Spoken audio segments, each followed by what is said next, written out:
이번 강의는 죽음 새김에 대한 내용입니다. 죽음 새김은 네 번째 보호 명상입니다. 부처님께서는 여러 경전에서 죽음 새김을 닦고 많이 행하면 큰 결실과 큰 이익이 있다. 죽음 없음에 들어가고 죽음 없음을 완성한다. 라는 등으로 사라졌습니다. 여기서 죽음이란 한 생의 목숨이 끊어지는 것을 말합니다. 즉 아유, 수명이라는 물질적 정신적 생명기능과 업에서 생겨난 온기와 의식이 더 이상 생겨나지 않는 것입니다. 개성을 같이 한번 독송해 봅시다. 생명, 온기, 또한 의식, 이 내 몸을 떠나갈 때 암도 없이 버려진 채 먹이 되어 누워있네. 사두, 사두, 사두. 네, 죽음 새김을 닦는 법은 다음과 같이 죽음이 올 것이다. 생명 기능이 끊어질 것이다. 라거나 죽음, 죽음, 죽음이라는 등으로 마음 기울이면서 수행합니다. 혹은 다음과 같이 마음 기울여도 됩니다. 또 개성을 같이 한번 독성해 봅시다. 나의 목숨 진실로 확실하지 않다네. 죽음만이 진실로 틀림없이 확실해. 사두, 사두, 사두. 보호명상 정도로는 이 정도로 간략하게 새기면 충분합니다. 죽음과 관련해서 중생들이 알 수 없는 5가지가 있습니다. 첫째, 몇 살까지 살지 알 수 없습니다. 둘째, 어떤 병으로 죽을지 알 수 없습니다. 셋째, 오전에 죽을지 오후에 죽을지 죽을 시간을 알 수 없습니다. 넷째, 죽은 뒤에 묻힐 곳을 알 수 없습니다. 다섯째, 죽은 뒤에 다시 태어날 곳을 알 수 없습니다. 네, 이 내용도 잘 기억하도록 개성을 같이 독성합시다. 목숨 수명 이전에 그나 알지 못하네. 죽을 병도 이전에 그나 알지 못하네. 죽을 시간 이전에 그나 알지 못하네. 묻힐 묘지 이전에 그나 알지 못하네. 태어날 곳 이전에 그나 알지 못하네. 사두, 사두, 사두. 죽음 새김의 이익은 다음과 같습니다.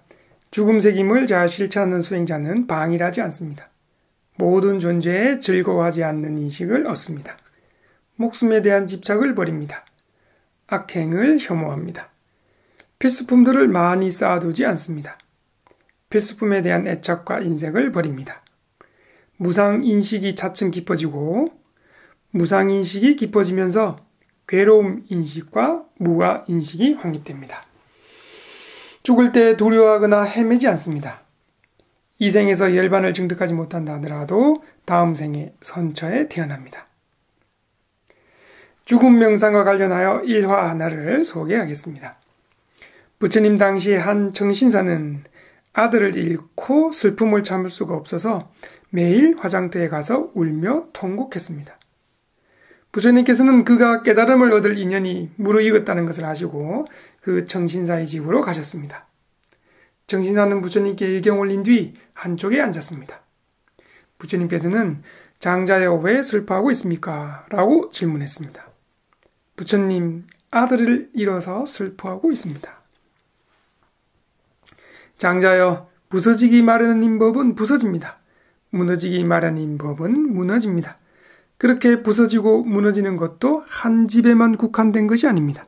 한 마을에만 국한된 것이 아닙니다. 사실은 한계가 없는 온 우주, 3계에 죽지 않는 이라고는 없습니다. 조건 따라 형성된 법 중에서 무너지지 않고 항상한 것은 단 하나도 없습니다. 중생이라면 누구든 죽어야 합니다. 중생이라면 누구나 무너져야 합니다.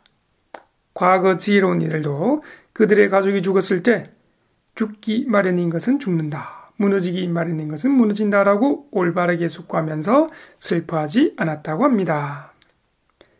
이렇게 설법하시고는 본생 다음 자타카 일화 하나를 말씀하셨습니다. 어느 생에 보살은 농사를 하면서 생계를 유지하는 바라문이었습니다. 보살은 아내와 아들과 딸과 며느리와 하녀 이렇게 함께 한 집에서 행복하게 잘 살고 있었습니다. 보살은 나머지 5명에게 자주 다음과 같이 훈계하곤 했습니다. 그대들은 보시를 하고 계를 수지하고 포사를 준수하며 살아야 한다. 특히 죽음 책임을 닦아라. 죽어야 한다는 사실을 잘 기억하라. 진실로 모든 형성법은 항상하지 않느니라. 다 하기 마련이고 무너지기 마련이다. 그러니 매일 밤낮으로 방일하지 말고 지내거라. 나머지 5명도 훈계를 잘 받들어 방일하지 않고 죽음 책임을 잘 실천했습니다. 어느 날 보살과 아들이 함께 밭에 나갔습니다. 보살은 밭을 갈았고 아들은 쓰레기를 모아 태웠습니다. 그런데 쓰레기를 태우는 장소 근처 한 개미 언덕에 독사 한 마리가 살았고 연기가 눈을 자극하자 화가 난 독사가 아들을 물었습니다. 아들은 그대로 쓰러져 죽어버렸습니다. 보살은 아들이 죽었다는 사실을 알고 시체를 나무 아래에 눕히고 옷으로 잘 덮어 시신을 수습했습니다. 울지 않았습니다. 부서지고 무너지기 마련인 것은 부서지고 무너지기 마련이다. 죽기 마련인 것은 죽는다. 모든 형성법은 영원하지 않다. 모든 중생은 죽음으로 끝난다. 이렇게 항상하지 않은 성품만을 관찰하며 밭을 계속 갈았다고 합니다. 그러던 중 한 이웃이 밭 근처를 지나갔습니다. 보살은 이웃에게 음식을 2인분이 아니라 오늘은 1인분만 가져오고 또 여느 때와 다르게 가족 모두가 깨끗하게 옷을 입고 꽃이나 향을 가지고 같이 오도록 전해달라고 부탁했습니다. 그리고 계속 쟁기질을 했습니다. 소식을 들은 아내도 아들의 죽음을 짐작했지만 울지 않았습니다. 아내는 깨끗한 옷을 입고 꽃과 향을 들고 한이에게 음식을 들게 한 다음 딸과 며느리와 함께 밭으로 갔습니다. 어느 한 사람도 우는 사람이 없었습니다. 보살은 아들의 시체를 눕혀놓은 나무 그늘에 앉아서 밥을 먹었습니다. 먹고 나서 가족 모두 땔감을 모아 그 땔감 더미 위에 시체를 놓고 꽃과 향으로 헌공한 뒤 불을 붙였습니다. 그 누구도 눈물 한 방울 흘리지 않았습니다. 그들 모두가 죽음 책임 수행을 잘 닦아왔기 때문입니다. 그들의 공덕 때문에 제석천왕의 자리가 뜨거워졌습니다. 그 연유를 살펴본 뒤 제석천왕은 지나가던 사람으로 변신하고는 그 자리에 나타나 짐짓 물었습니다. 이보시오, 못하고 있소? 사람을 화장하고 있소. 아, 믿을 수 없어. 어떤 짐승을 죽여 굽고 있는 거 아니오. 짐승이 아닙니다. 사람을 화장하고 있습니다. 아, 그렇다면 그 사람은 그대들의 원수이겠군요. 우리 아들의 시체요. 원수가 아니요. 그러면 그 아들은 아주 미워하는 아들이었겠소. 매우 사랑했던 아들이었소. 그렇다면 그대들은 왜 그렇게 울지 않소? 보살은 다음과 같이 시로 대답했습니다. 뱀이 옛 터을 버리고 가듯이 아들도 자신의 몸 버리고 떠나갔네.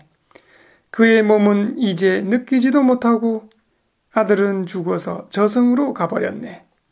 화장하며 불태워도 친척들의 비탄을 아들은 전혀 알지 못한다네. 아들이 가야 할 곳 이미 가버렸기에 그러니 나는 슬퍼하지 않는다네. 다음은 보살의 아내에게 물었습니다. 그대는 죽으니 어떤 관계요? 10달 내내 뱃속에서 돌보다가 태어나서는 젖을 먹여 키웠고 잘 자라도록 기는 나의 아들이요. 아버지는 남자라서 울지 않는다고 칩시다. 어머니의 마음이란 매우 약한데 왜 그대는 울지 않소? 보살의 아내도 다음과 같이 시로 대답했습니다. 부르지 않았어도 거기에서 왔고 허락하지 않았는데 저곳으로 갔다네. 조건 따라 와서는 조건 따라 가거늘 그에 대해 비탄해서 무엇 하겠는가? 보살의 딸은 다음과 같이 대답했습니다. 만약 운다면 마르기만 할 텐데 그것이 나에게 무슨 일이 있겠는가? 친척과 친구 그리고 친지들에게 더욱 큰 실로함만 생겨난다네. 보살의 며느리는 다음과 같이 대답했습니다. 밤하늘에 가고 있는 달을 보고서 달라고 떼를 쓰는 어린아이처럼 이미 죽은 이에 대해 슬퍼한다면 그와 같이 떼쓰는 것 마찬가지네. 하녀는 다음과 같이 대답했습니다. 이미 깨져 산산조각 나버린 물 항아리 다시는 붙일 수 없듯이 이미 죽은 이에 대해 슬퍼한데도 그와 같이 전혀 되돌릴 수 없다네. 제석천왕은 그들의 법다운 말을 듣고 존경심이 생겨나서 그대들은 방일하지 말고 계속 죽음색임을 잘 닦으십시오. 오늘부터 일하지 마십시오. 나는 제석천왕이니 그대들의 집을 칠보로 가득 채워주겠소. 그러니 보시를 행하시고 계를 지키시고 포사를 준수하면서 방해하지 마시오. 라고 훈계하고서 집을 칠보로 가득 채운 뒤 전상으로 돌아갔다고 합니다. 부처님께서는 본생담의 끝에 법문을 설하셨고 아들을 잃어 슬퍼하던 장자는 수다원이 되었습니다. 네, 이렇게 죽음에 관한 명상도 중간중간에 가끔씩 또 새벽에 보호명상 마음 기울일 때 잘 실천하셔서 수명이 길다는 자만, 건강하다는 자만, 이러한 자만을 잘 무너뜨려서 항상 방해하지 않게 경각심을 항상 유지하시면서 열심히 이빠서나성을 실천하셔서 차례차례 이빠서나지가 향상되셔서 이번 생, 이번 몸, 이번 부처님의 가르침에 도화가의 지혜로 열반을 성취하신 거룩한 성제자가 되시기를 바랍니다. 사두, 사두, 사두.